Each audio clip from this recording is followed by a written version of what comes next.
Hi, everyone, and welcome to episode 3 of the Founder Journeys podcast. And today we've got joining us Nicholas Ponari. Good morning.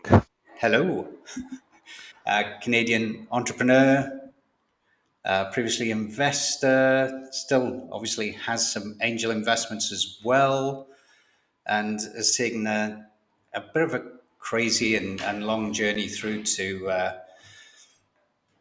becoming an entrepreneur and founder of a startup. So I just thought super journey and super interesting story to share with everyone. So welcome, Nick. How are you? Hello. Oh, it's great to be here. I'm super excited to share my little story. I'm glad. I'm glad, and thank you so much for coming along last week as well. It was great to see you on Alison's podcast, which is still available on YouTube. But- Right, I'm going to get started on the early nub of your journey and kind of start off with who are you? What was your background and what led you to first of all becoming a scientist as well? So to start this off, let's go all the way back to the very beginning because this starts with my parents, believe it or not. So my parents, so I'm the child of two entrepreneurs, and I got to see firsthand how invested they were in their business. So my parents, like, they were very good parents. They were very loving, but they were also not very present. And these are the type of parents who were at their business until 11 o'clock at night. It was a small business, but they did very well for themselves. And to say that means this is not a rags to riches story. I grew up very wealthy, very privileged. There was nothing that was missing in my childhood. That being said, as I was growing up, my parents never wanted that life for me. So my parents wanted me to find a career where, you go to school, you become a doctor or a lawyer or something like that, and you have like your 9 to 5. You go home, you spend time with your family. You're not taking calls from employees in the middle of the night, things like that. So my parents kind of always dissuaded me from taking that journey, and I didn't really have a say in it. So I was kind of pushed into going into something my entire life that I didn't really want. And it's important when you frame it in the context of what happens later, because then it's no surprise as to why I took the path that I took. So going throughout school, my parents always invested a lot of money into tutors, making sure I had top grades and so on, because their goal for me was to sort of push me into the medical field. And I followed because, when you have it drilled into your brain every day that nothing is more important than becoming a doctor, nothing is more important than like having that status and saving lives and being this really, really impressive person. So at some point, like during high school, I started to believe it. I started to believe that I had to become a doctor.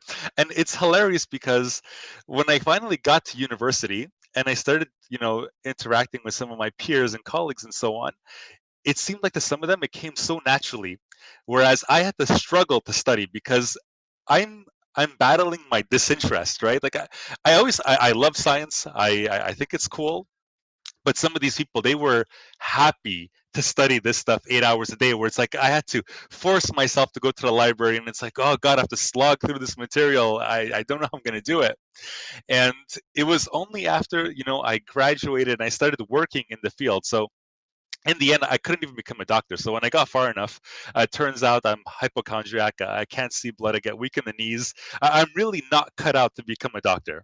So I have this like biochemistry, the undergraduate, and like I got to do something with it.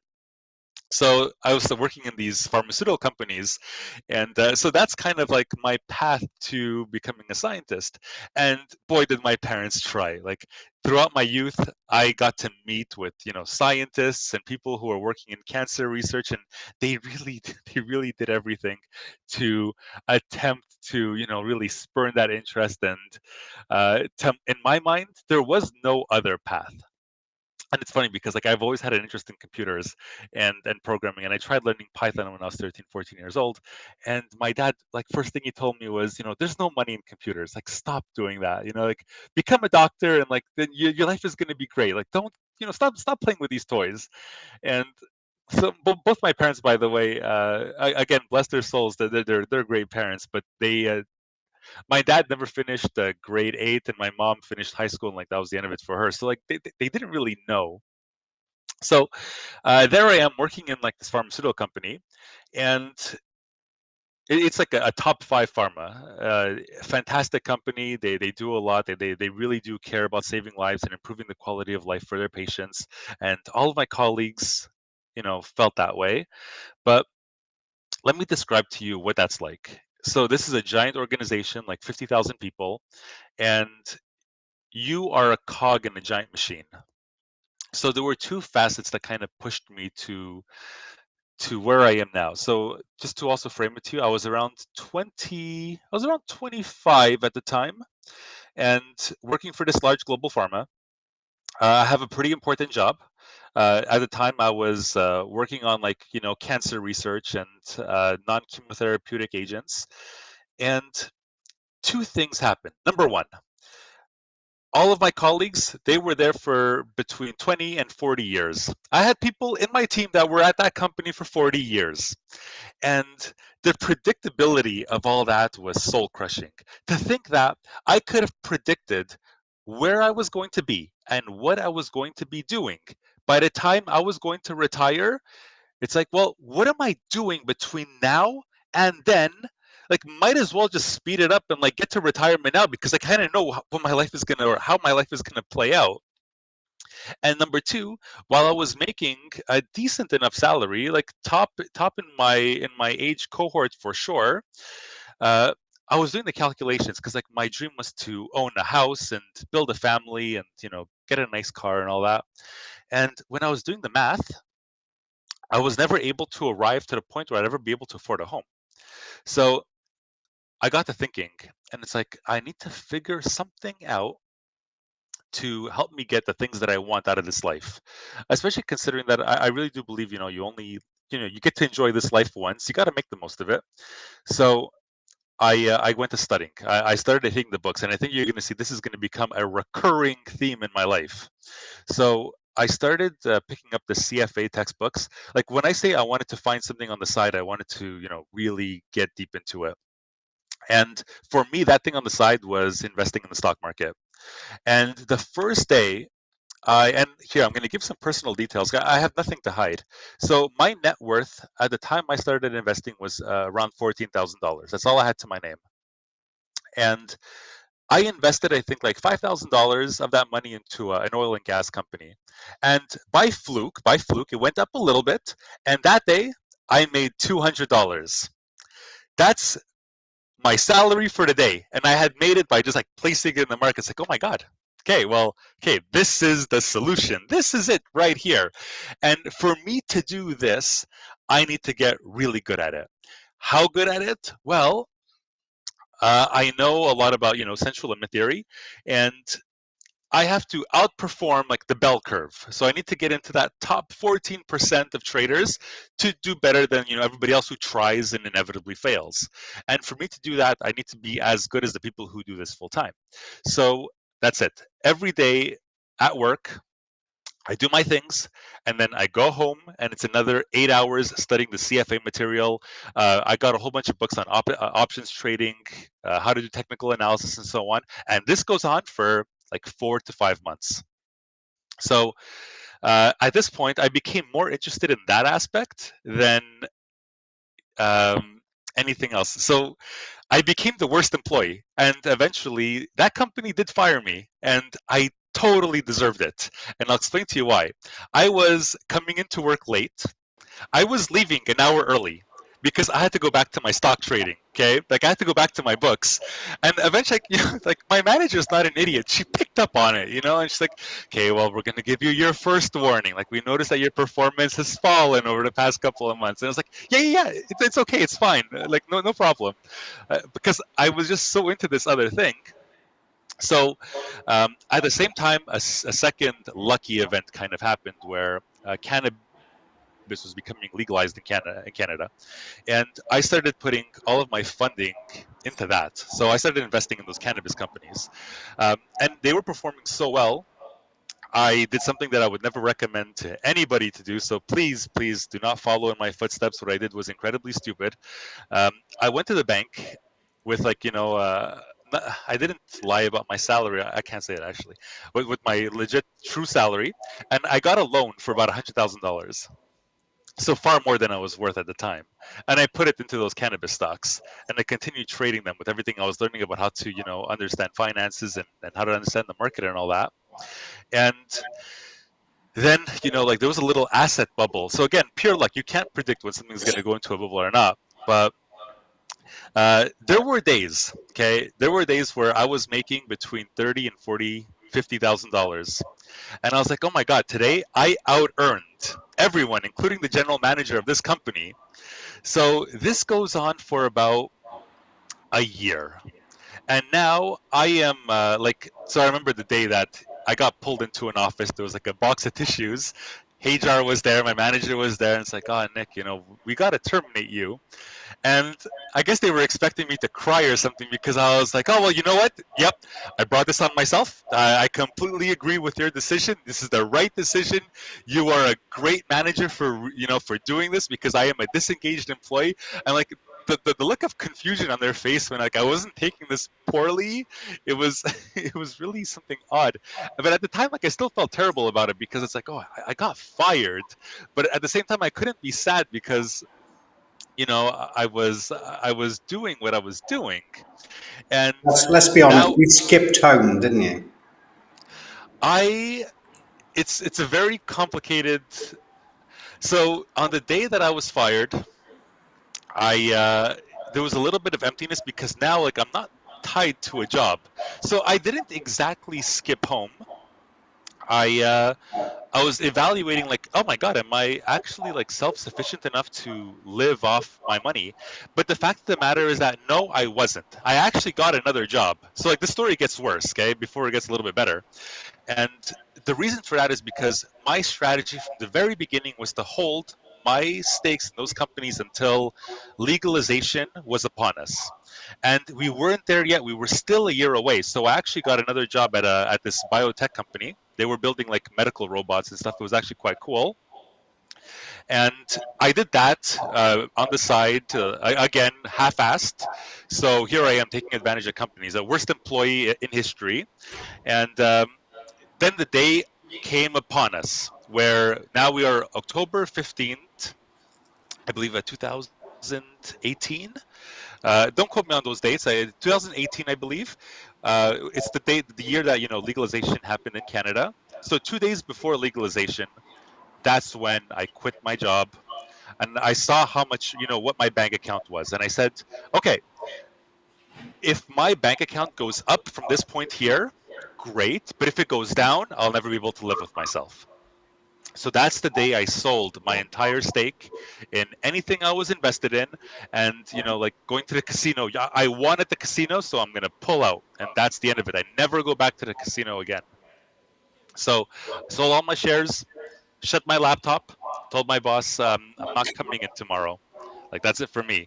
And I took the metro home and I cried all the way home, knowing that that's it. I've done it. I stuck to like this plan that took me 3 years. And remember, for 3 years now, I'm paying the interest on my line of credit. Every single dollar is being invested. Like every spare dollar I had is being invested in these companies. So I'm living like a hermit. And when I say living like a hermit, like I had the shittiest apartment, maggot infested apartment with flies everywhere that smelled of weed. I had like, a non impressive car. I wasn't going out very much. So it was like all that work to sort of like escape my job that I wasn't passionate about, and again like just to buy a home and all that. So there we are. So now I'm retired. Okay, I have a couple $1 million in the bank, and I can do anything. So let me take you through what those first weeks were like. And the first thing is that, first of all, it feels incredibly badass to know that all my friends are at work and I can, just do whatever I want all day. So it really called into question a lot of my motivations, and this is going to be sort of the theme for the next part. It's like, why did I do this? And I did it for the money. There's no mistaking that. I didn't do it out of any intrinsic or true purpose to myself. I did it because I kind of wanted to escape working. I wanted to buy a house, and why? For my ego, because I wanted to show people, like how much I can accomplish. So let's go to like month 3 now. Month 3, I start waking up, and of course, all my friends are at work, so there's no one to really call. Okay. Um, I watch a little bit of TV. I don't play the stock market anymore because I know if I go back, I'll lose. So I'm not doing any day trading or anything of that sort. And I realized I am a boring human being. Like there's nothing that I really contribute. So month 6, uh, I get more and more bored. I'm looking for ways to just occupy my time. And like my day starts, I call my parents, but now I'm starting to realize that like I exist for no reason. So month 12, this is where I'm approaching my lowest point. And it's like, well, that's it. I've run out of things to do. I won at life. It's time to kill myself. Like there's nothing, there's nowhere left to go. I have no reason. I have no purpose. I don't know why I exist on this earth. I have no friends. Nobody wants to talk to me. Nobody wants to hang out with me.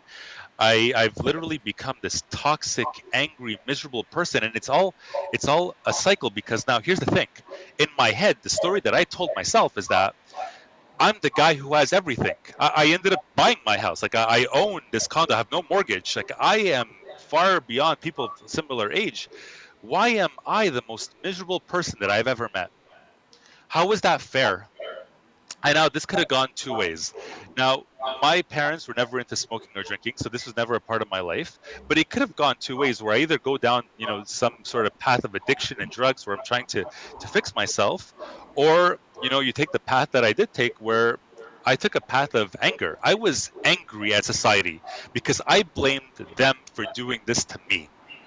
And at the time where I was getting in this toxic cycle of thinking these thoughts and being angry towards just everybody, it's like, you know what? I have to become a billionaire. Because once I become a billionaire, then I'll show everybody. I didn't know who them was, by the way. I just know that I had to show them. Okay, like whoever they were, they had to pay. So I was like, the only way that I'm going to become a billionaire is by, doing this pre-IPO investment, like doing this angel investing thing. Because I read the story, like, oh, the guy who invested, $10,000 into Uber, he pulled out like 5 million or something similar to that. It's like, oh, I got to do that. I got to go find the unicorn, and do that. So I knew nothing about investing. So I'll tell you the story of like my first angel investment. So I was redoing my condo, and I wanted to go to be like, Iron Man, like Tony Stark, where I walk in, and then the blinds go up automatically, and like everything adjusts completely like to my taste. And nobody was making smart thermostats for electric baseboard heaters, which is what we have predominantly here in Quebec. So I found these two engineers in Newfoundland. They had just released like their first version of the thermostat. They were still very, very, very early on.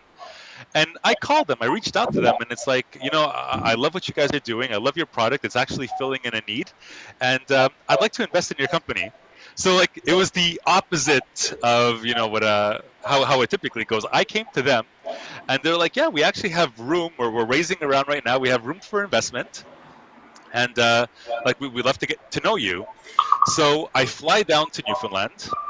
I meet with these two guys, and no due diligence. I didn't ask any questions. I just said, you know what? Your product looks incredible. Here's a check. Like, just take it.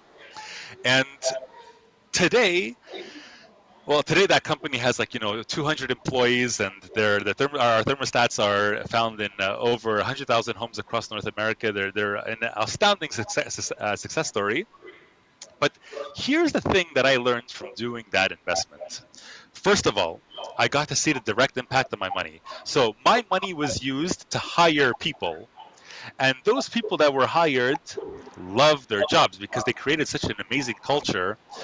And it's like, it's the first time that it actually occurred to me that while the reason I invested was for completely selfish reasons, there was a net positive that came out of this.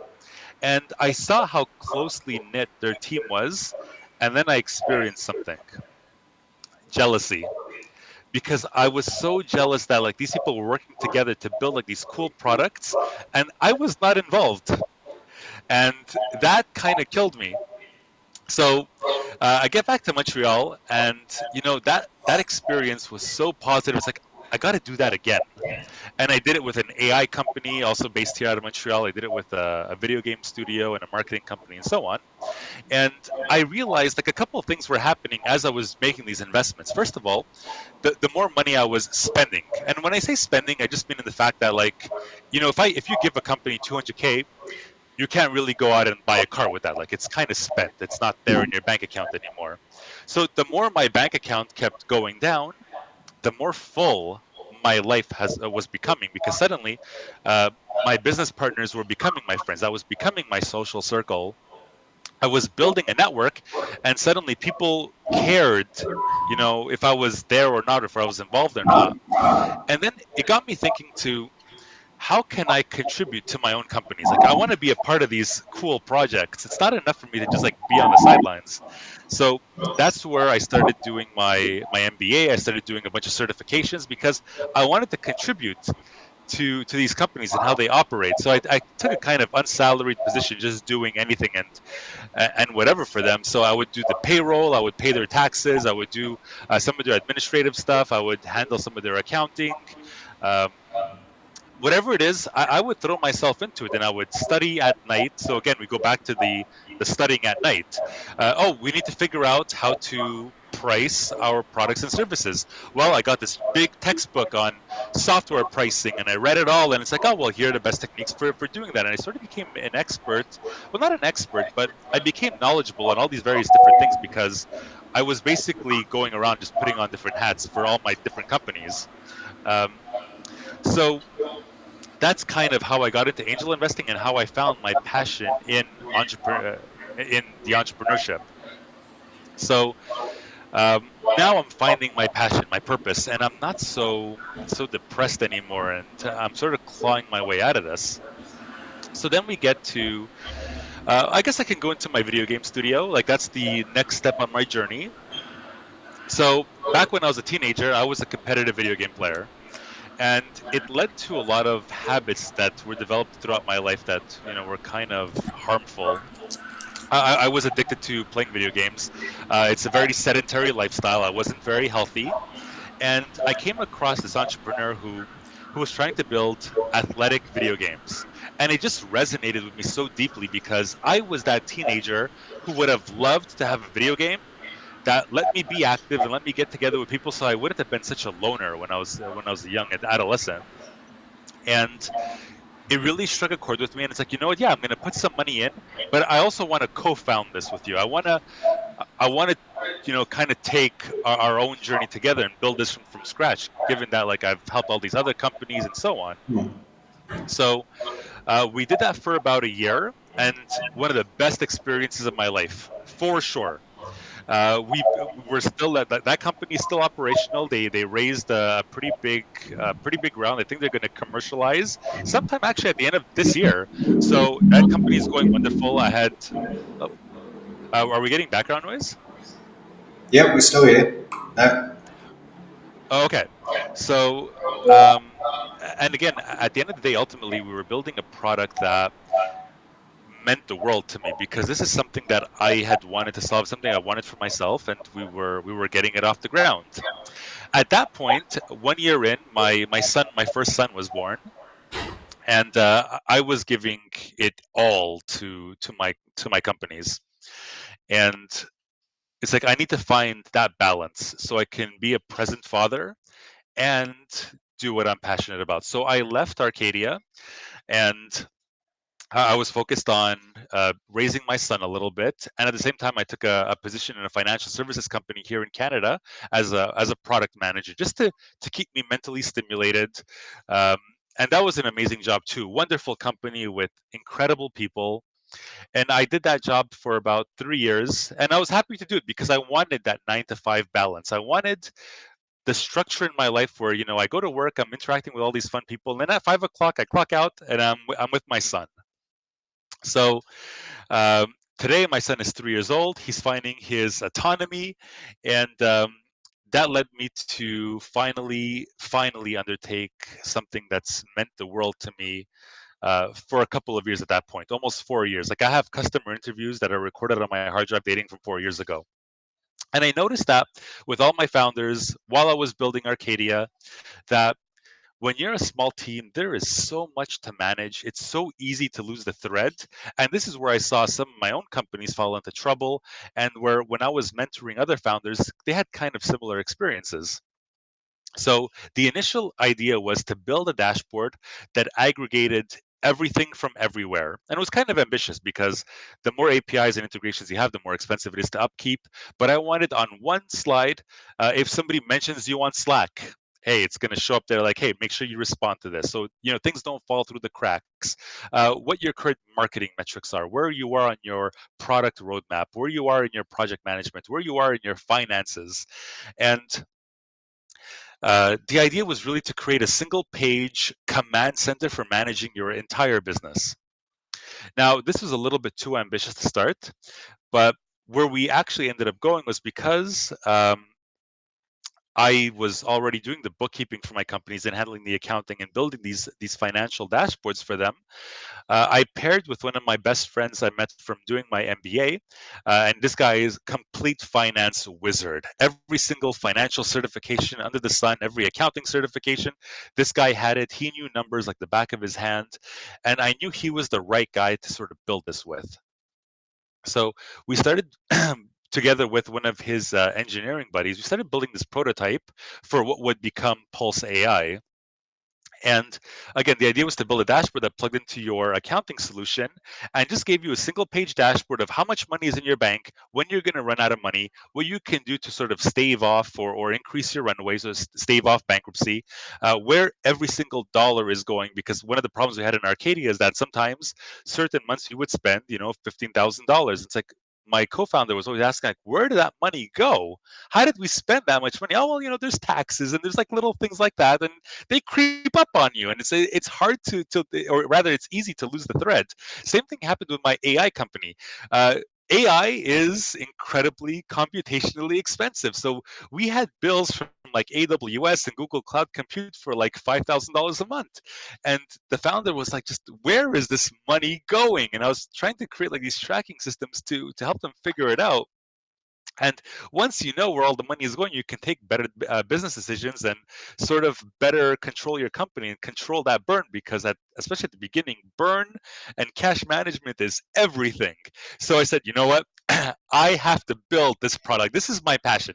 This is my true purpose, to empower entrepreneurs to take better decisions, protect their businesses, and also to create tools to give people the confidence to better manage their money. Because I want everyone to find and experience entrepreneurship just the way I did. The way entrepreneurship saved my life, I'm sure it can do the same to others. So there's a really big mission to the company I'm trying to build. And I know now it seems like I'm jumping really back and forth, but it's really important to me that entrepreneurship and entrepreneurs are the core of everything I build and the culture I'm trying to develop. So, for example, once we get our round raised and all that, I want to dedicate every Friday to have people work on their side hustles or their side projects. If ever there's an employee who has this outstanding business idea and they build an MVP on their own time or whatever, I want Pulse to invest in them and help them build a business. So I really want to create a culture of entrepreneurs where you can stay with us and learn and develop yourself. And then when you're ready to like build your own business, you can do it with all of our blessing. And if we can, we will give you the resources and help you to do it. So something that, people who take risks build for themselves. And just the way that I left my companies to start a business, that's sort of like I want to encourage people to do the same. That's awesome. And Yeah, I spoke nonstop, so I'll take a little intermission. I'll let you ask some questions.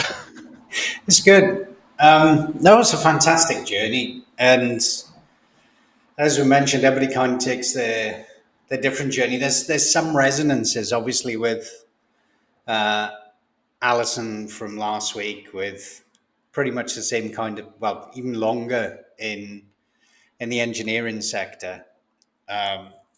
Difference is obviously she was sole female within a massive sector, and it's strange how you start to make your first penny stock bets on oil and gas, and that's where she came from. It's funny how some of these things cross over in themes over the weeks as well. But you spoke about being that loner teenager in the room with the games, and then going Yes, through this journey to the point where you wanted to tick the box and make those millions. You knew that was on the horizon with the legalization of cannabis, but you have that single-minded focus again. And do you think that comes from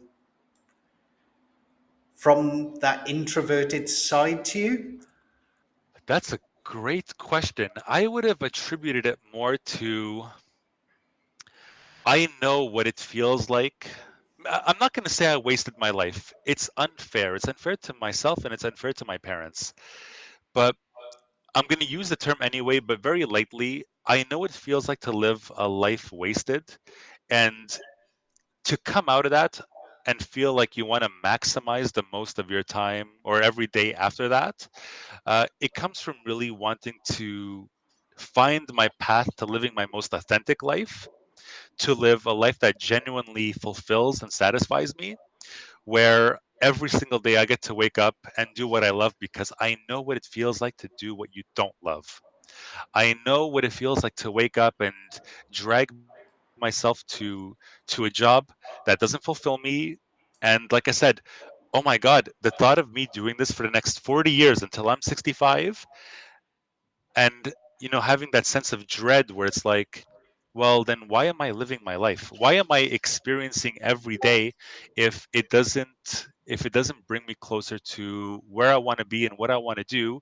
Might as well, just like I said, skip to the end. Let's go straight to retirement where then, like I said, doing the things that I want. And that's not something I wanted for myself. And I guess so part of that is being intrinsically motivated to make those changes to create my life. And I didn't know I wanted to go into entrepreneurship. I didn't know I wanted to go into tech. I sort of just fell into it by accident, but I'm kind of glad that I did.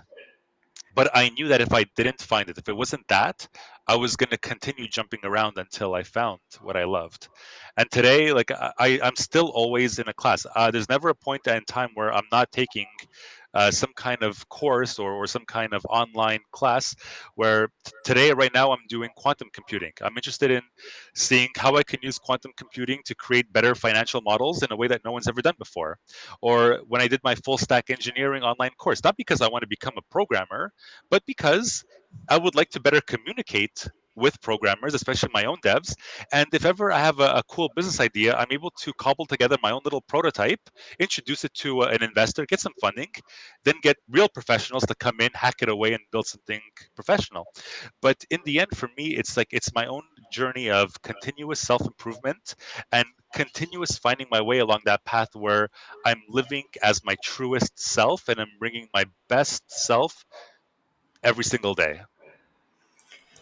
Yeah, there's definitely some bits that resonate between me and you. I think when we had our first chat around Christmas, I think it was last year, and we both like wearing all these different hats and understanding different parts of ecosystems and different parts of jobs, and we'll go do them or at least try them. Yeah, And when you fully understand them, it's right, right, okay, I understand that. Now I walk away, I've understood it, and now I can communicate with people about that and understand it. That's ticked off a box. The exactly. And it really comes down to also, I think, how you treat certain elements of your past. Because we're talking about, my introverted nature, and I thought I was introverted. Here's the thing. So when I was younger, I was bullied a lot. And at the time, that's the worst thing that can ever happen to a person, right? It robs you of your self-worth and your self-value. And there's parts of me that think that I still never got over it. But all that to say, um, as I started doing things that were truer to, like I said, my more authentic self, I started finding my friends and I started going to networking events and being in front of people. And now I love talking in front of a crowd. I love doing presentations. So it turns out I wasn't very introverted at all, but I had certain events in my past that kind of pushed me one way or the other.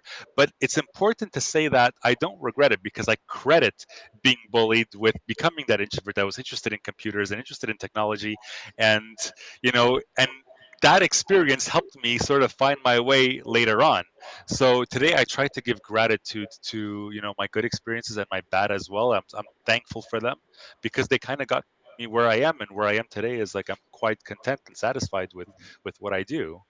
That inner resilience from being bullied while you were younger was probably the thing, would you say, that kept you from banging yourself off a bridge during the darkest Oh, period?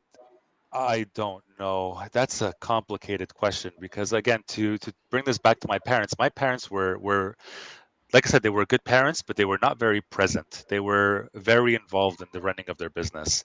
So I would get bullied, and then I'd go home where I didn't have anybody to cry to or to talk to about this kind of stuff.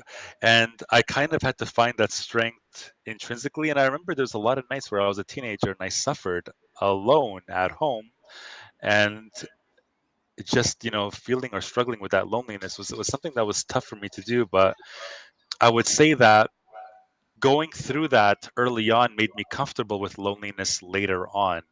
So I still took stuff from it, but it was still painful to go through when I was going through it.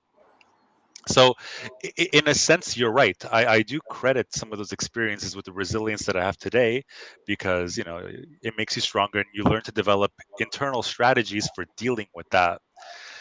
Uh, so yeah, like I said, I'm not.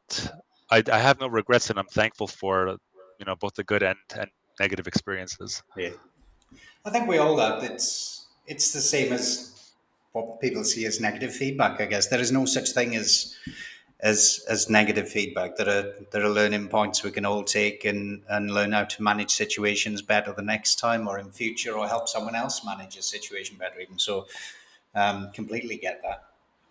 Absolutely. And to my old co-founder, if Chris, you're ever listening to this, I'm still learning a lot about how to manage my emotions and my impulses. So with Chris, sometimes we would, get into little spats and arguments. And, thinking back to it, I realized I could have handled a lot of those much, much, much differently. So I'm still trying to grow from all my experiences and learn from all the places where in hindsight, it's like, yeah, I was wrong about that, and I'm not going to make that same mistake with my new co-founders. Or well, anyway, Chris and I still have a very positive relationship. We're still friends, but just to say that I'm still always continually taking a lens to my life and trying to figure out where I went wrong, where I made mistakes, how I can improve, how I can become better, because we're always on this continuous journey of self-discovery and trying to become the best person we can be. And I try to hold to it, and I take it very seriously. Everything iterates, right? Yeah, including ourselves. If there's one thing we learn from startups, and obviously being able to then find your tribe even by accident, and everybody falls into this in different ways. Obviously, with Alison, she left the country she was in, she came home, she got out networking, but her co founder went and found her and wooed her. Um, but almost everyone I speak to that ends up working within the startup ecosystem, the one thing they all say when they find other entrepreneurs and other people within the startup ecosystem is that they find their tribe, and that almost all have come from either a corporate background or a background I where would love, I would actually love to touch on that. So this year I went to Startup Fest in Montreal and I've been to Collision in Toronto. And if there's one thing that really struck me this year more than ever before, so I've been involved in the ecosystem for a couple of years now, but it really struck me this time where even if you think about it mathematically, the number of possible business ideas that are out there, right? Almost nobody is in competition with each other. Like everybody is working on something that's truly passionate to them, passionate to their core, true to their creative soul. And what I realized is that everybody, at least in the ecosystem here in Canada, maybe it's different elsewhere, I can't speak to it, but entrepreneurs know what, they know what other entrepreneurs are going through. And I feel that the community here is really supportive, so that you find your tribe and everybody is there to support you and push you and give you advice, and it's not so adversarial, which is what I found it was in the corporate world. Because in the corporate world, the way it works is that you have 7 people in a team and there's one manager, and that manager out earns everybody. So now you have all these 7 people who, you're not going to have 7 managers. These 7 people can't all become managers. Realistically, that doesn't make any sense. So you have the rat race where one of them is going to go up, that person's going to go up again.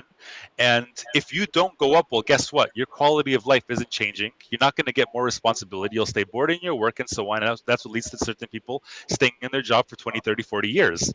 Whereas, so there's that adversarial element that comes with corporate life, where you always feel like, oh, someone's nipping at your buds and you got to perform because you want to achieve that next level and so on. And when it comes to entrepreneurs, I didn't get that sense at all.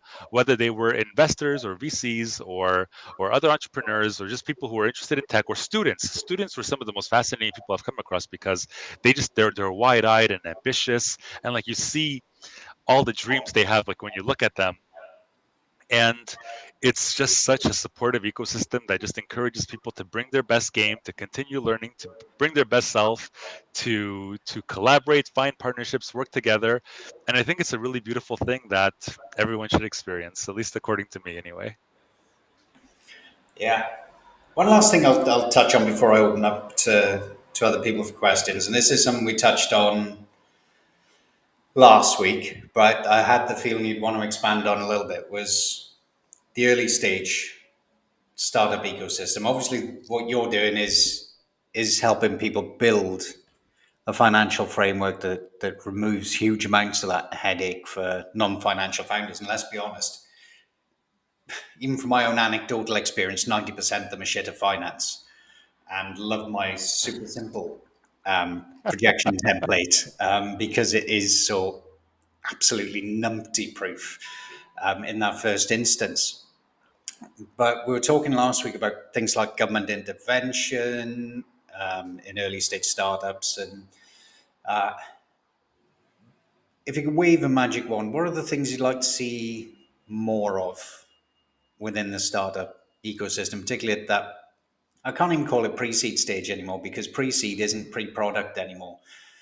So let's call it ideation through to MVP stage. I'm going to give a very selfish answer, all right?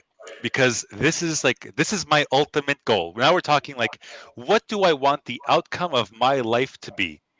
So I always imagined, like, once I got to the point where, okay, I'm going to say, like, for the sake of this example, okay, Pulse becomes a unicorn, I become a billionaire, sure, whatever, great.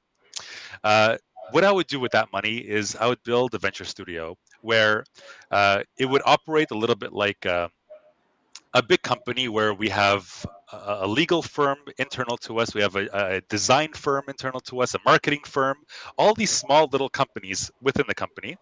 And then we go to schools, or we find people with these pre-seed ideas, and it's like, yeah, okay, you don't have the money to build a prototype, that's okay. Share with us the idea, share with us the business plan, we'll help you iterate on it. So that a little bit of an entrepreneurship school kind of thing. And once the idea is developed to the point where it's viable, or we do the proper experiments and proper customer discovery, customer validation, and so on, we have the internal team start building the prototype and the design for it and the landing page, and the legal team is drafting all the contracts and getting all those term sheets out and all that, and the marketing team is putting together a plan for all these little companies. So the idea is that we build a venture studio that operates with shared resources, building out all these little companies, and then just sort of launching them to the world, where we're just continuously, I hate to use the word churning out because it makes it seem like very assembly line-ish, but Let's call just it being able to, validating. sure, but just putting out these businesses and letting them, like, letting all these entrepreneurs actually get their ideas out there. And if the idea is still too raw or not quite there yet, we work with them to iterate on it. And like, so this is kind of what I want the ultimate goal of my life to be, to build that kind of studio where we just, we're a community of entrepreneurs. Everybody's kind of working together. They have all the resources they need to succeed, and just, putting these out there and seeing. So kind of like a super, super hands-on uh, incubator slash VC, because we're also going to invest in them and so on. So that being said, if I can wave a magic wand, it wouldn't be me doing it. It would be the government, because ultimately the government is the one that has the most to gain. Like, I'm doing this because I love entrepreneurs. I love business models. I love creating. I love building. I love technology. I love pushing frontiers. I love taking risks. For me as a person and who I am, this is the ultimate expression of my soul. I mean, my creative inner being. But ultimately, the government is able to, be able to draw talent to the country, or be able to increase the quality of life by creating these higher paying jobs, and creating the situation where, they're creating more tax revenue from more goods sold and more goods exported. So if anything, it shouldn't be my responsibility to encourage business growth, especially at an early level. But that being said, the government doesn't take a very proactive approach, at least here in North America, to that pre-seed level. So that's a gap that I would like to fill in when they eventually, if Pulse is able to be successful enough. Like, that's going to be sort of my end game until I die. I don't plan on retiring ever, so until the day that I die. Listen, that's me and you both. My co-founder slash Mrs. already said many, many times that once Magic Source gets to an exit, then I'll have to continue working or she'll kill me because my brain Well, doesn't stop working. So so I'm lucky enough that I got to experience retirement at like 28, 29, because I know how like brutal it is. So having had that experience, I know I'm never going to retire, because working just brings so much satisfaction and fulfillment to my life. It's something I'm going to do until, like, I'm never going to stop. my job is my hobby too. And you touching on that collaboration piece, and just to add note that it isn't just where you are It takes either. it back. I mean, Yeah. I work with other people in founder tech, and obviously, Magic Source can obviously help you when you build this studio out to pre-qualify those people and help educate. But we work with each other and we look at what these different pieces of founder tech do. And I talk to them all the time, and it's right. Well, you're good at that. I'm not after that. You go do that. You do that well. What I'm going to do is do this and do this well. So what we'll do is operate together to make the entire ecosystem better. And even where there's similarities between what we do, it's right. Some people won't like the way I do things, so they need an alternative. Uber's not the only Uber. Just Eat isn't the only That's right. Just Eat. So nobody has this complete monopoly on a market in terms of either data or ability to do something. So I think being able to work with others and play to your strengths, I think is the Nor, way nor, forward. sh- nor should you, yeah, nor should you try to be everything to everyone. Doesn't work, and it's been proven over and over again that that's a faulty assumption. And I don't fancy cage fighting these people in 10 or 15 years either. I mean, by that size, at that age, I'll probably be the size of a house and I'll just be able to sit on someone. So there's no need for any cage fighting or any of that nonsense. And I think that's what's going to follow the people that have been now. On a personal level, I think things will change. Uh, I'm going to open this up and see if either Daniel or Shane or Arthur have a question. Arthur, Yeah, I'm always in there. Hey, Nicholas, thanks so much, man. It's Hi. so interesting to hear your journey. Um, I'm very interested. Obviously, the financial stuff is very difficult for founders, and it's great that you're kind of addressing that. I was just wondering if you had any thoughts or insights on when an early stage company should be thinking about putting together a board, and whether they're competent to do that. That's an outstanding question. So the question that I have to say is, well, first of all, you have to determine what kind of governance your company needs. Okay, Mm, so if you're incorporating, oftentimes this is such a good question, because it's something that I tackled with Arcadia, where I didn't understand the role that a board played in the company. First of all, so I informed myself, and the thing is that I find now, this it's kind of like painting. with a broad brush, and not all VCs do this, but a VC is often going to want a position on that board when they invest. And what people don't understand is that the board often controls the direction of the company. But people, they don't see it that way at the very beginning because they don't have the knowledge or whatever it may be, where they think, the CEO makes all the choices and the president sort of, carries that out. So I think the first step is really informing yourself on what the function of the board is before you start piecing together how you want it built and how you want it structured and all that. Once you understand that the board meets at periodic intervals to determine the strategic alignment of the company, you start to question who do you want in these conversations and what their agenda is. And if you don't know, if you think your board is just, oh, well, we're meeting to talk about the quarterlies and here's how much money we made this period, and here's what we're going to do for the next 3 months, like, you have it wrong. So when you understand that the board is the strategic underpinning for what you're going to be doing for the next even 2 to 3 years, then the only advice I have is consider very carefully who you have on your board. And that means to say, consider very carefully who you take money from and what the terms of that money are, because that person's going to be literally married to you in a sense, and they're going to have one hand on the steering wheel while you have two, but they're going to be able to uh, sort of like alter your trajectory ever so slightly in a way that you might not be comfortable with. On the flip side, they also have a lot of experience. They've done this before. So maybe you want that person with their hand on the steering wheel, especially at the beginning, because you don't have the necessary experience to sort of like drive the car by yourself. So it all depends on the lens that you look at this through, and seeing the board as either a hindrance or as a help.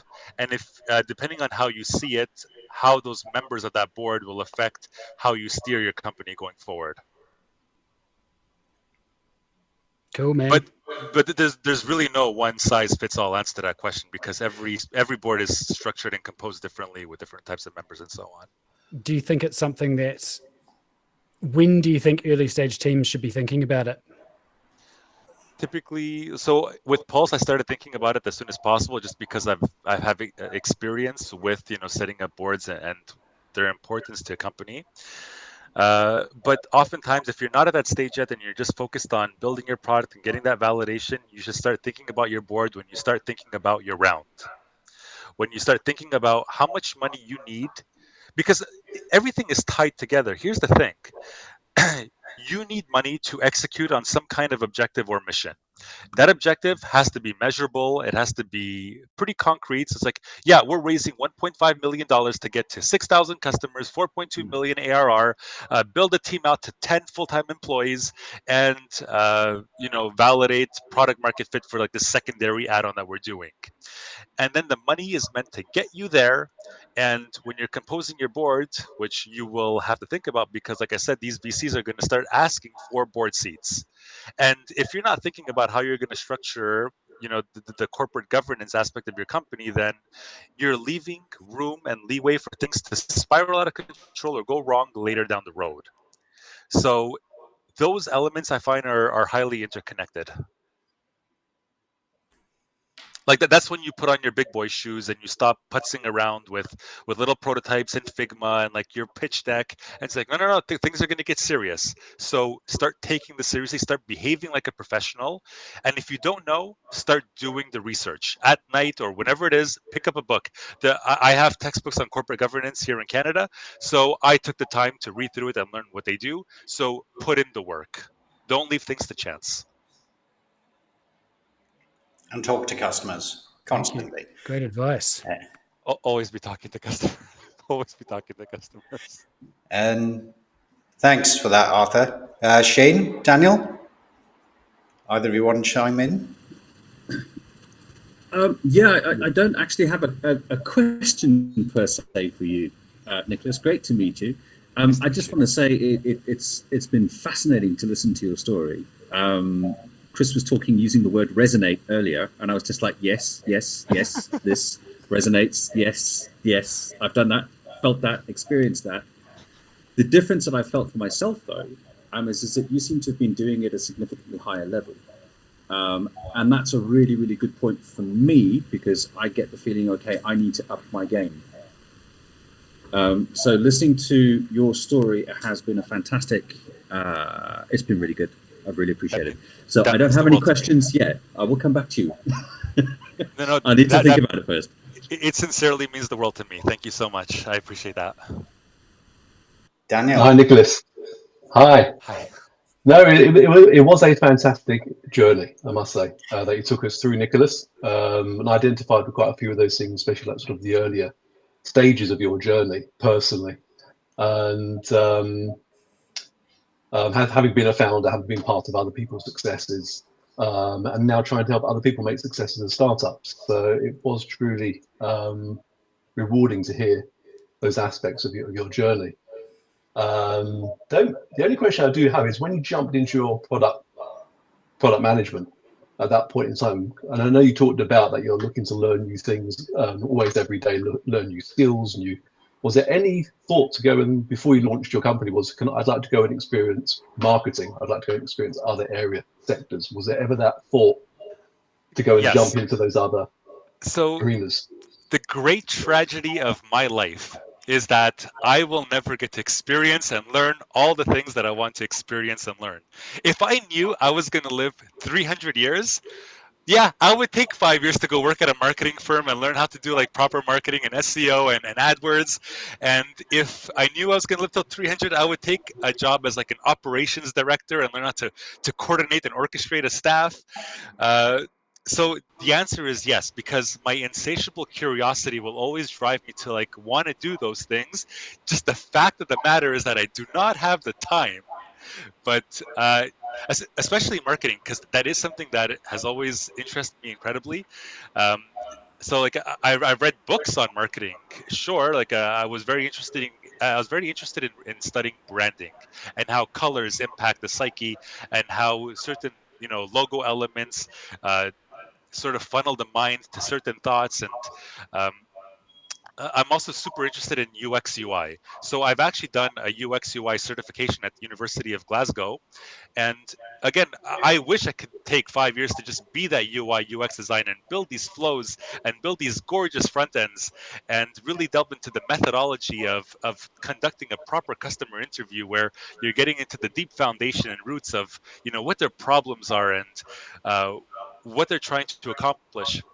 The fact of the matter is that right now, with my studies, I can communicate in the same language as a marketer, the same language as a UX UI designer, but I will not have the time to take the years it requires to become competent and strong at these skills. So at some point, you just have to let certain things go, right? Yeah, exactly. Yeah. I did the opposite. I went and did these things. I think I alluded this before. I'm what VC would call a jumper. The thing they hate, the person that goes and hops from thing to thing every 2 or 3 years, but it's because I'd look at something and want to go do it because that's shiny and I find it really interesting and I don't know about it right now. And I'd go and completely immerse myself in it for about 2 or 3 years and then come out of that. So I did the opposite. You pick stuff up and study it to a level that I wouldn't, whereas I go up and then live and breathe it for the 2 and 3 years. Yeah. Instead, it all comes down to learning styles and how you Yeah. absorb that information best as much as anything else, doesn't it? So for me, I really take that principle of enough to become dangerous. So I study up until the point where I'm dangerous, and then I let it, because then I know, okay, if I put years of practice and love into it, I'll get there. I know I can get there, but I know enough to, quote unquote, be dangerous. I think as an early stage founder, and particularly as a catalyst, I think knowing enough to be dangerous is enough. I would agree. Yeah. Until you actually pick the hat you're going to wear for probably the following 3 to 5 years, by which point you look and you go, okay, well, if I'm going to be the program director, or if I'm going to be the finance director, or whatever at that point, fine, that's going beyond the catalyst and going beyond that multi-skilling. But I think knowing enough to be dangerous, I think the most important thing is knowing when you're in that territory Exactly. way dangerous and going, no, no, no, no, no, Exactly. no, I'm not touching this anymore because, yeah, I'm going to start breaking shit or I'm going Yeah. to completely tank the company if I start playing with these things. So, yeah. Exactly. Yeah. But to follow up on that as well, right now, if you ask me, what is the thing that I want to become core competent at? It's being a CEO. So I want to learn how to, source and find the best talent and become a great leader of people and become inspiring and charismatic and uh, just become the leader that the company needs me to be to sort of guide it through good and bad times to profitability while balancing risk taking, innovation. So right now, my goal is to just focus on being the best leader that I can be for Pulse. There's no school for that There's no school for that. No. No. or book. This is what we talked Book. about before everybody came online as well, wasn't it? There's only so much you can do through picking up a book and taking a look what other people did and that precedence that's been set. But the only person you can be is you, and I think that's one thing that's definitely come through in the founder journeys is that those founders can only be those founders. You can only be you, and that mission has to align I- between there and there. If It does. if Yeah. I had to give one piece of advice to anybody who's listening to this who wants to become a founder, and it's like I was telling you earlier, where if you're going to come to me spouting quotes from Steve Jobs or Elon Musk, it's a bad way to start, especially with me, because I consider becoming a founder to be a creative expression. This is an expression of everything you have experienced in your life up until the point you start your company. This is an expression of you. It's your creative manifestation, and you're bringing that out to the world. And how you build your company is a reflection of your values, your mission, your personal objective, whatever it may be, but it's going to be unique to you. So don't go talking to me about other people's journey or how you're going to emulate some other person. This is your chance to finally build something for yourself that is innately expressive of who you are. So it's like picking a painting just so you can copy Picasso's and Van Gogh's. Find your own inner expression, find your own inner path to do it, and you're going to find success because you're going to be swimming with the current rather than against it, trying to follow somebody else's footpath or path or whatever it is. So do it for yourself. Yeah. It's all about being you and taking It's your all lived experiences. that's right. Yeah. And I think that's a great lesson to be on is to end on is let that run through like a stick of rock, as we have by the seaside in the UK. Is everything you are, everything you want to be should run through, and that's the only thing you need to learn about branding as well, Nick. So don't get hung up on that one or the psychology.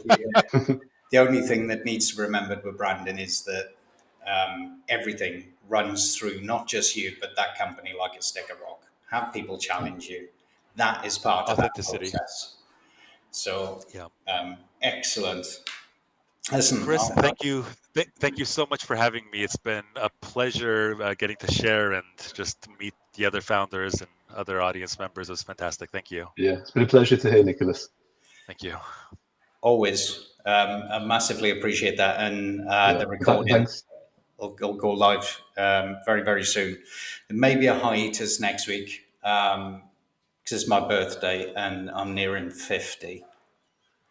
So I may take a week off from it next week, but the week after we'll resume with a female founder, Louise Biditeri of Pickle, who literally put everything on the line, mortgaged the house to kick off her startup, and is now on the cusp of Series A. So yeah, yet another interesting journey. And Nicholas has been fantastic. From when I spoke to you back in December, I just kind of knew when I was launching this podcast series, I just had to have you on because that path you've trodden is just wow. Thank Yeah, you so much. it's a hell of a story, and I have no doubt, based on everything you've learned, that Pulse is going to be a super useful tool for startups as well. And when I share this video, I'll share a link to Pulse AI as well, so people can come check it out and join the wait list. I appreciate that. Thank